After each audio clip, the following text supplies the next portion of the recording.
देख रहे हैं आप और आपके साथ मैं हूं कीर्ति दीक्षित। मध्य प्रदेश में आखिर कितनी सुरक्षित है महिलाएं? ये सवाल इसलिए क्योंकि दावे तो बहुत किए जाते हैं, लेकिन जो तस्वीरें सामने आ रही हैं वो सरकार और कानून व्यवस्था दोनों पर ही सवाल खड़े कर रही है। आज बात इसी मुद्दे पर करेंगे और आपको बताएंगे दावों के पीछे की सच्चाई।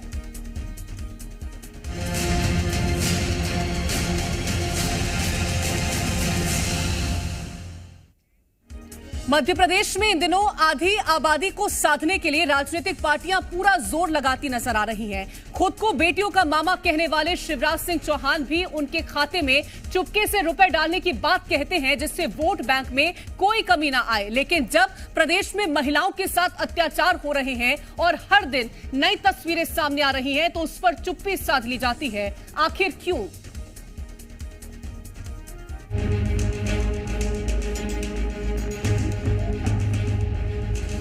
जिस आधी आबादी को साधने के लिए सीएम शिवराज सिंह चौहान ने कई बड़े बड़े दावे किए, खाते में रुपए भी डाले, उसी आधी आबादी को वो सुरक्षा देना भूल गए। शिवराज सिंह चौहान ये भूल गए कि योजनाएं और खाते में रुपए डालने से सुरक्षित माहौल नहीं मिलता। सुरक्षित माहौल मिलता है कानून व्यवस्था दुरुस्त करने से, आरोपियों को सजा देने से, जिससे समाज में ये संदेश पहुंचे कि अपराध का अंजाम क्या होता है। लेकिन ये तो मध्य प्रदेश है, यहाँ अपराधी जेल से बाहर आने के बाद भी अपराध को अंजाम देता है। मध्य प्रदेश से हर दिन ऐसी तस्वीरें सामने आती हैं जो ये बताने के लिए काफी है कि यहाँ महिलाओं का कितना सम्मान किया जा रहा है। मध्य प्रदेश में आधी आबादी के साथ अपमान हो रहा है। भिंड, रायसेन, विदिशा, रीवा की घटनाओं ने मध्य प्रदेश को फिर से शर्मसार किया है। कहीं छेड़छाड़ तो कहीं बलात्कार, कहीं सामूहिक बलात्कार की घटनाएं मध्य प्रदेश को कलंकित कर रही हैं। भोपाल में पुलिस की सुरक्षा में सेंध लगाकर अपराधी फरार हो जा रहा है। एमपी में ये क्या हो रहा है? क्या मध्य प्रदेश में महिलाएं अब सुरक्षित नहीं हैं? ये 4 तस्वीरें देखिए और अंदाजा लगाइए कि शांति के टापू में महिलाएं खुद को कितना महसूस कर रही होंगी। पहली तस्वीर भिंड से है, जहां हाल ही में एक गर्भवती महिला को अस्पताल से भगा दिया जाता है क्योंकि वो डिलीवरी के लिए पैसे नहीं दे पाती है। दूसरा मामला शाजापुर से सामने आया, जहां महिला की डिलीवरी शौचालय में की गई। ये महिलाओं का अपमान नहीं तो क्या है? तीसरी घटना रायसेन से है, जहां बेटी के साथ हो रही छेड़छाड़ को लेकर थाने जा रहे परिजनों को एक ट्रक ने कुचल दिया। और फिर दमोह से थाने से 100 मीटर की दूरी पर ही महिला को जिंदा जलाने का प्रयास किया जाता है। तो ये सारे घटनाक्रम देखकर लग रहा होगा कि मानो मध्य प्रदेश में जंगल राज आ गया है। अपराधी बेखौफ होकर अपराध कर रहे हैं और सरकार उन्हें रोक पाने में नाकाम साबित हो रही है। एक तरफ ये तस्वीरें हैं तो दूसरी ओर वोट बैंक को साधने के लिए जारी है सियासी बयानबाजी। कांग्रेस बीजेपी पर हमलावर है तो वहीं बीजेपी कांग्रेस को उसका कार्यकाल याद दिलाती नजर आ रही है। मैं मध्य प्रदेश की महिलाओं से कहना चाहती हूं कि अपनी सुरक्षा स्वयं सुनिश्चित करें, क्योंकि सरकार कर नहीं रही है। मध्य प्रदेश में पुलिस चुनाव में व्यस्त है तो अपराधी एक्टिव हैं। मध्य प्रदेश के हर जिले में स्थिति बहुत भयानक हो चुकी है। महिलाओं के साथ अत्याचार हो रहा है, उनका अपमान हो रहा है, उनकी दुर्दशा होती चली जा रही है। कमलनाथ वही हैं जो एक दलित महिला को आइटम कहकर संबोधित करते हैं और उसके बाद क्षमा भी नहीं मांगते। मुख्यमंत्री रहे हैं कांग्रेस से, और उससे पूर्व में कौन था? बंटाधार श्री दिग्विजय सिंह, जो अपनी ही पार्टी की महिला को टंचमाल कहते हैं। ये कांग्रेस का दोहरा चरित्र है जो महिला अपराध में भी राजनीति ढूंढने का काम करती है। लाडली बहनों की सुरक्षा का दावा करने वाले प्रदेश के मुख्यमंत्री शिवराज सिंह चौहान तो चुनावी तैयारी में व्यस्त चल रहे हैं और उनके साथ पुलिस भी है। इस बीच प्रदेश में खुलेआम महिलाओं का अपमान किया जा रहा है। सवाल यही कि आखिरकार जिम्मेदार मौन क्यों है? क्या नेताओं के लिए आधी आबादी महज एक वोट बैंक है? ब्यूरो रिपोर्ट, जी मीडिया।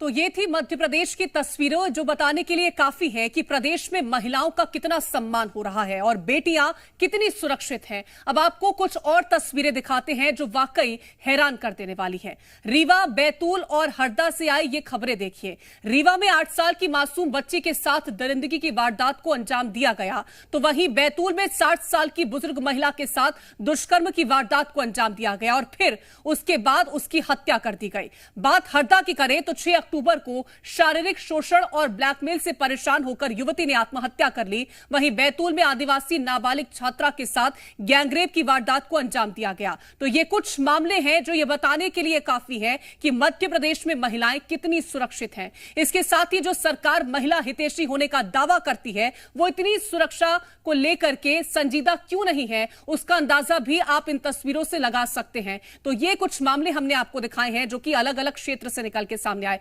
महिला सुरक्षा की बात हम करते हैं उस प्रदेश में जहां जिम्मेदार अक्सर खुद ही ऐसे बयान देते नजर आते हैं जो लोगों की समझ से परे हैं, क्योंकि यहां महिलाओं को उनके पहनावे से शूर्पणखा करार दिया जाता है तो कैबिनेट में बैठे मंत्री सड़कों की तुलना अपनी ही पार्टी की महिला सांसदों के गालों से कर देते हैं। और तो और यहां महिला नेता भी बेटियों का चरित्र बड़े ही विचित्र तरीके से बयां करती है। ऐसे प्रदेश में महिलाओं की सुरक्षा को कितनी गंभीरता के साथ लिया जाता होगा, इसका अंदाजा लगाया जा सकता है। मध्य प्रदेश से हर रोज सामने आ रही ये वारदातें कई तरह के सवाल खड़े कर रही हैं। जो सबसे पहला सवाल वो ये कि बेटियों की सुरक्षा के साथ आखिरकार खिलवाड़ क्यों किया जा रहा है। दूसरा सवाल, महिलाएं असुरक्षित, मध्य प्रदेश में जंगल राज। तीसरा सवाल, मामा जी भूल गए अपना फर्ज निभाना। चौथा सवाल, आधी आबादी पर सियासत पूरी, सुरक्षा कब।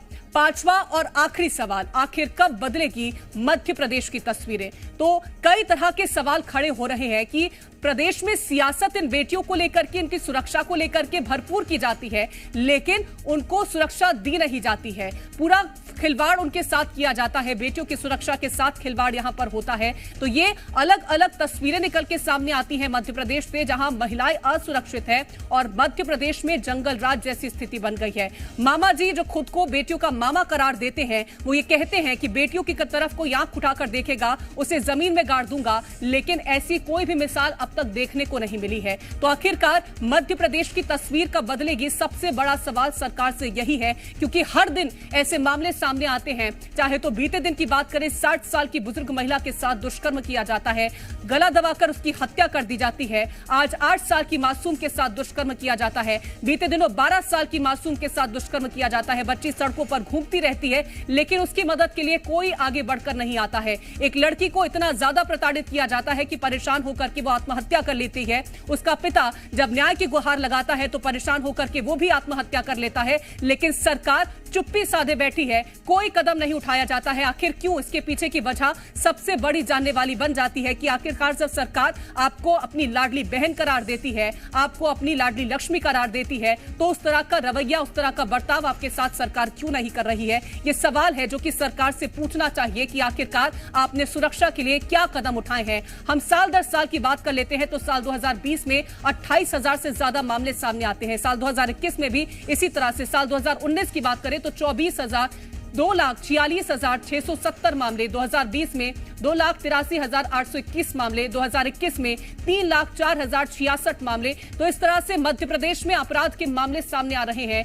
तो मध्य प्रदेश में बेटियों की, महिलाओं की सुरक्षा के साथ आखिरकार खिलवाड़ क्यों किया जा रहा है, यह सबसे महत्वपूर्ण सवाल है, क्योंकि प्रदेश में बेटियां अगर सुरक्षित नहीं होंगी तो वो प्रदेश कभी भी उन्नत प्रदेश नहीं बन सकता है। दुष्कर्म के मामले अलग अलग जिलों से हम आपको दिखा दें ग्राफिक्स के जरिए। तो इंदौर में 84 मामले, और ये इंदौर वही है जहां पर पुलिस कमिश्नरेट सिस्टम लागू है। भोपाल में 51 मामले, यहां पर भी पुलिस कमिश्नरेट सिस्टम लागू, और कहा गया था जब पुलिस कमिश्नरेट सिस्टम यहां पर लागू होगा तो प्रदेश में जो लॉ एंड ऑर्डर की स्थिति है वो बहुत बेहतर हो जाएगी। और जब यहां पर बेहतर होगी तो हमारी कोशिश ये रहेगी कि बाकी जिलों में भी हम इसे लागू करें। लेकिन जब पुलिस कमिश्नरेट सिस्टम लागू होने के बाद भी इन दोनों जिलों से सबसे ज्यादा मामले सामने आते हैं तो लॉ एंड ऑर्डर पर भी सवाल खड़े होते हैं। ग्वालियर से 49 मामले सामने आ रहे हैं। इंदौर में 90 मामले हैं दुष्कर्म के। 2023 मई महीने की बात कर रहे हैं। अगर हम बात कर लेते हैं जुलाई महीने की तो इंदौर में 58 मामले आते हैं सामने। इसी के साथ ही इंदौर में 84 मामले, भोपाल में 76 मामले, ग्वालियर में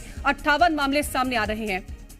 ज्यादा जानकारी के साथ हमारे संवाददाता आकाश द्विवेदी जुड़ गए हैं। आकाश, खुले मंच से महिलाओं को साधने की कोशिश में सीएम शिवराज चौहान बिल्कुल गुरेज नहीं करते हैं, फिर चाहे आचार संहिता का उल्लंघन क्यों ना करना पड़े। आप कह देते हैं कि मैं चुपके से पैसे आपके खाते में डाल दूंगा, लेकिन जब बात सुरक्षा की आती है तो आंखों पर पट्टी क्यों बांध लेते हैं, तब उन्हें तस्वीरें नहीं दिखाई देती। महिला सुरक्षा की बात होती है तो मुख्यमंत्री, गृह मंत्री और डीजीपी साहब तीनों के आंखों पर पट्टी बच जाती है, क्योंकि मध्य प्रदेश में महिलाओं के साथ अत्याचार थमने का नाम नहीं ले रहा है। दुर्दशा हो रही है। 8 साल की बच्ची के साथ बलात्कार हो रहा है। 60 साल की वृद्धा सुरक्षित नहीं है। तो आखिर मध्य प्रदेश में सुरक्षित कौन है? ना तो लाडली लक्ष्मियां सुरक्षित हैं, ना लाडली बहनें सुरक्षित हैं। सरकार लाख हवाई दावे कर दे, लेकिन इन दावों की बिल्कुल, तो सरकार दावे कर दे, लेकिन इन दावों की हकीकत क्या है वो हर दिन आने वाले मामले साफ तौर पर बयां कर देते हैं। आकाश, जवाब दीजिएगा। देखिए, रीवा में 8 साल की बच्ची के साथ सामूहिक दुष्कर्म की घटना हो जाती है। इसके ठीक पहले उज्जैन में बलात्कार की घटना, उसके बाद छिंदवाड़ा में बलात्कार की घटना, विदिशा में छेड़छाड़ की घटना। ऐसी इतनी घटनाएं हैं कि जिन्हें अगर गिनाया जाए तो एक लंबी लिस्ट बन जाएगी। कई घंटे लग जाएंगे अगर 2-4 दिन 10 दिन की घटनाओं पर ही हम गौर करें तो। और एनसीआरबी के आंकड़ों को उठाकर देख लें तो हम चौंक जाएंगे। मध्य प्रदेश के माथे से कलंक मिटने का नाम नहीं ले रहा है। भले ही मुख्यमंत्री और उनके तमाम नुमाइंदे महिलाओं की सुरक्षा के कसीदे पढ़ते हों, लेकिन इन कसीदों में कोई दम नहीं है, क्योंकि महिलाएं मध्य प्रदेश में सुरक्षित नहीं है। एमपी में चुनाव है, आचार संहिता लगी हुई है, पुलिस चुनावी तैयारियों में जुटी हुई है, सरकार खुद चुनाव में मस्त है, लेकिन इस ओर ध्यान देने वाला कोई नहीं है। हालात ये हो गए हैं कि भोपाल जैसे शहरों से जो अपराधी हैं, खूंखार हत्या के अपराधी, जिन्हें उम्र कैद की सजा है, मृत्युदंड की सजा है, वो पुलिस की हथकड़ी खोलकर अल सुबह फरार हो जा रहे हैं। पुलिस को पता तक नहीं चल रहा है। ये तो एमपी पुलिस के हाल हैं। कुछ दिन पहले ही हमने आंकड़े दिखाए थे कि 39,000 कैदी मध्य प्रदेश में फरार चल रहे हैं। अब अगर ऐसे कैदी मध्य प्रदेश में फरार होंगे तो वो बाहर जाकर भजन तो नहीं करेंगे, वो इसी तरीके की घटनाओं को अंजाम देंगे। ये जो तमाम सवाल हैं वो सवाल सरकार पर और सरकार के सिस्टम पर, पुलिसिया सिस्टम पर खड़े हो रहे हैं। आखिर मध्य प्रदेश में ऐसी घटनाएं कब रुकेंगी, ये सबसे बड़ा सवाल बना हुआ है। रीवा में एक रेप का आरोपी जेल से बाहर आता है और जेल से बाहर आते ही दोबारा दुष्कर्म की वारदात को अंजाम दे देता है। आखिर इस तरीके के अपराधियों पर लगाम कब लगेगी? सबसे बड़ी बात यह है कि यह कैसी हवस है और यह कैसी सनक है कि आप 60 साल की वृद्धा और 8 साल की मासूम तक को नहीं छोड़ रहे हैं। मध्य प्रदेश में अपराधी इतने बेखौफ क्यों हैं? क्या पुलिस का कोई खौफ नहीं बचा है? या जो मुख्यमंत्री कहते थे मंचों से कि गड्ढे में गाड़ दूंगा ऐसे अपराधियों को, वो कहां गया? मुख्यमंत्री का बयान, मुख्यमंत्री का दावा सिर्फ दावों तक ही सीमित रह गया।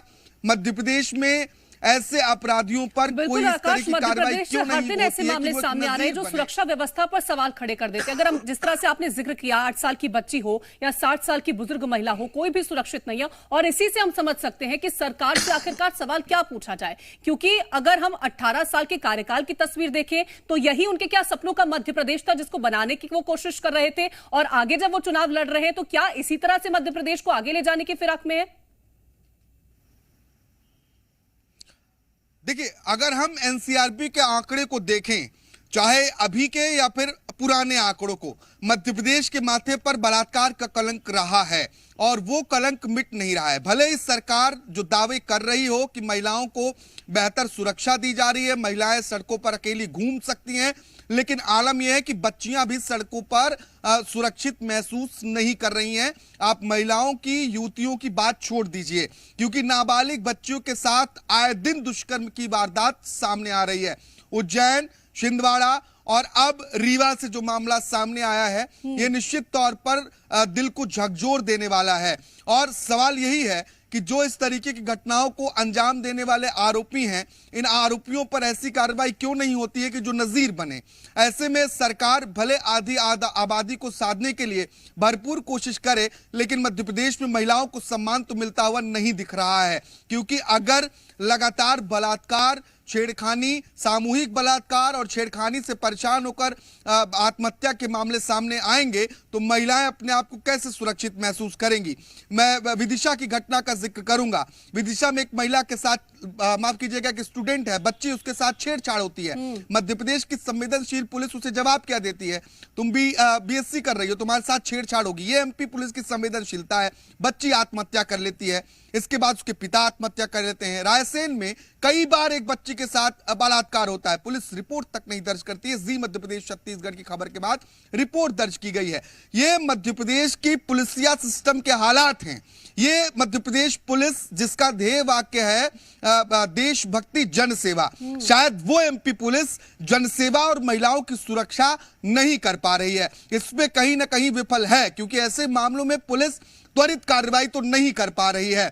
और इसकी दो बड़ा उदाहरण हमने आपको दिया है, एक विदिशा का जहां 2 आत्महत्या होते हैं, एक हमने रायसेन का मामला बताया जहां एक बच्ची से कई बार बलात्कार होता है। एफआईआर के लिए बच्ची दर दर भटकती है, ये सोचिए, जबकि 0 पर एफआईआर होनी चाहिए ऐसे मामलों पर। एमपी पुलिस इतनी हद तक लापरवाही करती है। जब जी मध्य प्रदेश छत्तीसगढ़ ने ऐसी खबरों को उठाया है तब इन मामलों पर कार्रवाई हुई है। ये एमपी पुलिस की संवेदनशीलता पर भी सवाल खड़े करती है। आखिर है और कहीं ना कहीं ये सरकार का भी लचर सिस्टम है जो कि पुलिस से बेहतर कानून व्यवस्था को बनाने का काम नहीं करवा पा रही है। आगे किस तरह से बच्चियों को सुरक्षित रखने का काम मध्य प्रदेश की पुलिस करती है ये हम उम्मीद भी नहीं कर सकते हैं, लेकिन बच्चियों को सुरक्षित रखना हर किसी की जिम्मेदारी है, क्योंकि जिस प्रदेश की बच्चियां सुरक्षित होंगी वही प्रदेश उन्नत बनने वाला है। तमाम जानकारी पहुंचाने के लिए बहुत शुक्रिया है आपका आकाश। और फिलहाल के लिए इस बुलेटिन में इतना ही। आप देखते रहें जी मध्य प्रदेश छत्तीसगढ़।